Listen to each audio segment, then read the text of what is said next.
कल हम लोगों ने यहाँ पे इसका शुभारंभ किया, समाजवादी पार्टी ने उसका विरोध किया है और मुझे लगता है कि प्रोसीडिंग का हिस्सा होना चाहिए। इनको समाज के सामने एक्सपोज करना चाहिए। अपने बच्चों को ये लोग पढ़ाएंगे इंग्लिश स्कूलों में और दूसरे के बच्चे के लिए अगर वो सुविधा सरकार देना चाहते हो, कहते नहीं उर्दू पढ़ाओ इसको, यानी उसको मौलवी बनाना चाहते हैं, कठपुल्ला पर जोड़ते इसको ले जाना चाहते हैं। ये नहीं चल सकता। अभी आज से थोड़े दिन पहले उत्तर प्रदेश के चीफ मिनिस्टर ने उत्तर प्रदेश की असेंबली में ये कहा कि उर्दू पढ़ना कठमुल्लाओं की तरह मौलाना बनाना की बात है, साइंटिस्ट नहीं बनते। अब जाहिर है उत्तर प्रदेश के मुख्यमंत्री को तो उर्दू नहीं आती, मगर वो साइंटिस्ट क्यों नहीं बने, उसका जवाब वही दे सकते हैं। उत्तर प्रदेश के मुख्यमंत्री ने कहा कि उर्दू पढ़ने से कठमुल्ले बनते हैं। अब उत्तर प्रदेश के मुख्यमंत्री के जो बुजुर्ग थे या जिस आइडियोलॉजी से वो आते हैं, उनके किसी भी शख्स ने इस मुल्क की आजादी में हिस्सा नहीं लिया। ये गोरखपुर से आते हैं और उसी गोरखपुर से रघुपति साहेब फराख भी आते हैं। फराख गोरखपुरी उर्दू का एक बहुत बड़ा शायर था, मुसलमान नहीं था। अगर शायद असेंबली में कोई उठ के बोल देता मुख्यमंत्री को, तो मुख्यमंत्री बोलते नहीं नहीं उन्हें भी कठमुल्ला है। तो ये इनके ये इंटेलेक्चुअल कैपेसिटी है इनकी। फराख गोरखपुरी गोरखपुर के शायर थे, उर्दू के बहुत बड़े शायर थे। अब मेरे अजीज दोस्तों और बुजुर्गों, जिसके जहन और दिल पर गहन लग चुका है, तो दुनिया की कोई रोशनी उसके सर पे नहीं पहुंच सकती। फराख गोरखपुरी का शेर क्या है सुनिए, ये बीजेपी आरएसएस वालों को बता रहा हूं, जो उर्दू बोलने वालों को कठमुल्ला कहते हैं। फराख गोरखपुरी ने कहा था, सरजमीन हिंद पर अक़वाम आलम के फराख, सरजमीन हिंद पर अक़वाम आलम के फराख, काफिले बसते गए हिंदुस्तान बनता गया। सरजमीन हिंद पर अक़वाम आलम यानी नेशंस आए इस देश में, बसते गए हिंदुस्तान बना। अब ये जो आर्ग्यूमेंट इनका आरएसएस का है कि नहीं ये बाहर से आए, तुम भी बाहर से आए, जितने आर्यंस है बाहर से आए, अगर ओरिजिनल है तो द्रविडियन और ट्राइबल लोग हैं। फराख गोरखपुरी ने सच्चाई को बयान कर दिया। अब इनको नफरत इतनी उर्दू से है कि इनको शायद ये भी नहीं मालूम होगा कि हसरत मोहानी ने कलकत्ता में अंग्रेज लीडर कौन था, मॉन्टेग्यू के खिलाफ हसरत मोहानी ने नारा लगाया था। क्या नारा लगाया था? इनकलाब जिंदाबाद, इनकलाब जिंदाबाद। अब शायद इनको यह भी नहीं मालूम होगा कि सुभाष चंद्र बोस, नरेंद्र मोदी उनका स्टैचू लगाए दिल्ली में। अब नरेंद्र मोदी इनको छोड़ दिए, तुम जरा ये बोलते रहो। सुभाष चंद्र बोस जो आजाद हिंद फौज बनाए थे, उसका नारा क्या था? इत्तेहाद, एतेमाद और कुर्बानी। इत्तेहाद, एतेमाद और कुर्बानी नारा था सुभाष चंद्र बोस का, नेताजी सुभाष चंद्र बोस का। इस हैदराबाद से वजीर सुल्तान, एक मशहूर फैमिली थी, उनके एक खानदान के फर्द नेताजी के साथ चले गए भारत छोड़ के। इसी मुल्क में हैदराबाद के सफरानी साहब थे, नेताजी के साथ चले गए। ये नहीं मालूम शायद मुख्यमंत्री को, तो यहां हैदराबाद से हम मुख्यमंत्री को ज्ञान दे रहे। राम प्रसाद बिस्मिल को इनको नहीं मालूम होगा, हिंदू थे। उन्होंने कहा था कि सरफरोशी की तमन्ना अब हमारे दिल में है। तो यही सरफरोशी की तमन्ना अब हमारे दिल में है कहकर भगत सिंह फांसी के फंदे पे चढ़ गए।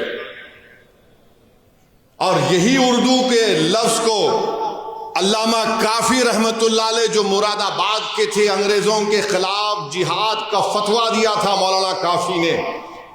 जब 2 दिन में अंग्रेज जज ने उनको 2 मई को ट्रायल शुरू हुआ, 4 मई को उनको फांसी की सजा दे दी गई। और मौरिख ने लिखा कि अल्लामा काफी के ऊपर इस्तरी गरम करके उनके जिस्म पर चुरके दिए जाते थे।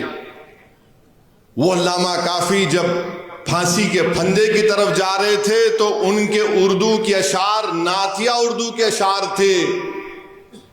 उत्तर प्रदेश के मुख्यमंत्री, आप उत्तर प्रदेश के मुख्यमंत्री हैं, मौलाना काफी मुरादाबाद के थे। फतवा दिया अंग्रेजों के खिलाफ जिहाद का, कठमुल्ले तुम बोलते ना। क्या कहा था अल्लामा काफी ने? कोई गुल बाकी रहेगा ना चमन रह जाएगा, पर रसूल अल्लाह का दीन हसन रह जाएगा। अतलस व कम ख्वाब की पोशा पर नाजा ना हो तुम, इस तने में जान पर खाकी कफन रह जाएगा। नामे शाहाना जहां मिट जाएंगे, लेकिन यहां हशर तक नामो निशां पंजेतन रह जाएगा। ये मौलाना काफी उर्दू के नातिया कलाम पढ़ के मुख्यमंत्री फांसी पे चढ़ गए, आपको नहीं मालूम। और फिर वहीं पर जोश मलियाबादी, इनको मालूम ही नहीं, बस उर्दू से दुश्मनी है। और फिर ब्रिज नारायण चकबस, ये भी हिंदू थे मुख्यमंत्री। इन्होंने क्या लिखा है? ऐ खाके हिंद तेरी अजमत पे क्या गुमान है, दरियाए फैज कुदरत तेरे लिए रवा है।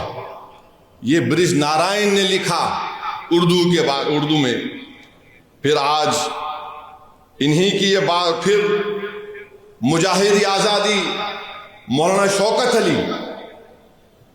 शौकत अली खिलाफत तहरीक में बहुत बड़ा रोल उनका।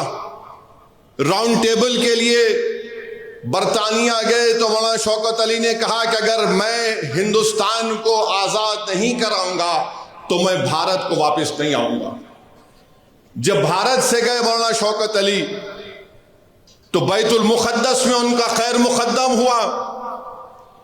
2 लाख लोग मौलाना शौकत अली के इस्तकबाल के लिए बैतुल मुक़द्दस को आए थे। उसके बाद वो बरतानिया गए, राउंड टेबल कॉन्फ्रेंस हुई। उनका एक मशहूर तकरीर है, रामपुर के थे मुख्यमंत्री मौलाना शौकत अली, आपको नहीं मालूम होगा। मौलाना शौकत अली ने एक शेर कहा था, शायद ये आपके लिए और आरएसएस और बीजेपी के लिए कहा होगा, यकीनन कहा होगा। मौलाना शौकत अली ने कहा, दौरे हयात आएगा खातिल, दौरे हयात आएगा खातिल खजा के बाद, दौरे हयात आएगा खातिल खजा के बाद, है इब्तिदा हमारी तेरी इंतहा के बाद। तो तुम्हारी इंतहा होगी। आज तुम इख्तिदार के नशे में बड़ा अनाब शनाब बक रहे हो, बके जाओ बके जाओ। मगर मेरे अजीज दोस्तों और बुजुर्गों, वतन अजीज का हाल तो ये है कि जोश ने सही कहा था, वो आज के इस दौर के लिए भी मुनासिब है। जोश ने लिखा था, ऐ हम नफस फसाने हिंदुस्तान ना पूछ, ऐ हम नफस फसाने हिंदुस्तान ना पूछ, अपना गला खरोशे तरन्नुम से फट गया, अपना गला खरोशे तरन्नुम से फट गया, तलवार से बचा तो रगे गुल से कट गया। ये जोश ने कहा था, जो आज हमारे मौजूदा मुल्क के हालात पर सही तरीके से उतरता है। तो हम उत्तर प्रदेश के मुख्यमंत्री को एक और इत्तला दे रहे हैं कि भारत की लोकसभा में ओम बिरला स्पीकर ने ऐलान किया कि जो कोई भी भारत की पार्लियामेंट में, लोकसभा में जो तकरीर में भाषण देगा उसका तर्जुमा उर्दू में होगा। अब आप क्या बोलेंगे स्पीकर को? उर्दू आप जो जबान में देंगे, कई जबानों में तर्जुमा होगा। तो इनको नहीं मालूम ये उत्तर प्रदेश के मुख्यमंत्री को यह भी नहीं मालूम कि उर्दू उत्तर प्रदेश की तहजीब का हिस्सा है। ये उत्तर प्रदेश और आरएसएस बीजेपी के लोगों को नहीं मालूम कि उर्दू को कॉन्स्टिट्यूशन का प्रोटेक्शन है, आइन की हिफाजत उसको मिलती है दीगर जबानों की तरह। उत्तर प्रदेश और मोदी को नहीं मालूम कि हर मुसलमान ही उर्दू नहीं बोलता, बल्कि ये मुसलमानों की जबान नहीं है, ये इस देश की आजादी की जबान रही है, ये इस मुल्क की जबान है। अब आप चले जाइए, नवायत मुसलमान है, कर्नाटका में उर्दू नहीं बोलते, कम बोलते। केरला चले जाइए, मोपिला अलग जबान बोलते, मलयाली बोलते। तमिल लोग तमिल बोलते मुसलमान। कर्नाटका के इंटीरियर में चले जाइए, कन्नड़ी बोलते हैं। महाराष्ट्र में जाइए, वो उर्दू भी बोलते, मराठी भी बोलते। गुजरात के मुसलमान हैं, गुजराती भी बोलते, उर्दू भी बोल देते। अरे इस देश की खूबसूरती ये है, बीजेपी इस देश को, इस वतन को एक जबान, एक मजहब, एक आइडियोलॉजी और एक लीडर के तहत बनाना चाहती है। भारत में हजारों मजहब हैं, कई जबानें हैं, कई हजारों तहजीबें हैं, तभी जाकर भारत बनता है। इसीलिए फराग गोरखपुरी ने कहा थे, अक़वाम आलम का लफ्ज इस्तेमाल किया था। अब इनको समझ में आया नहीं आया नहीं मालूम, मगर हमारा काम यह है कि इनको समझाना और इनको बताना कि उर्दू से दुश्मनी करना जिद्दोजहद आज़ादी से दुश्मनी करने के बराबर है।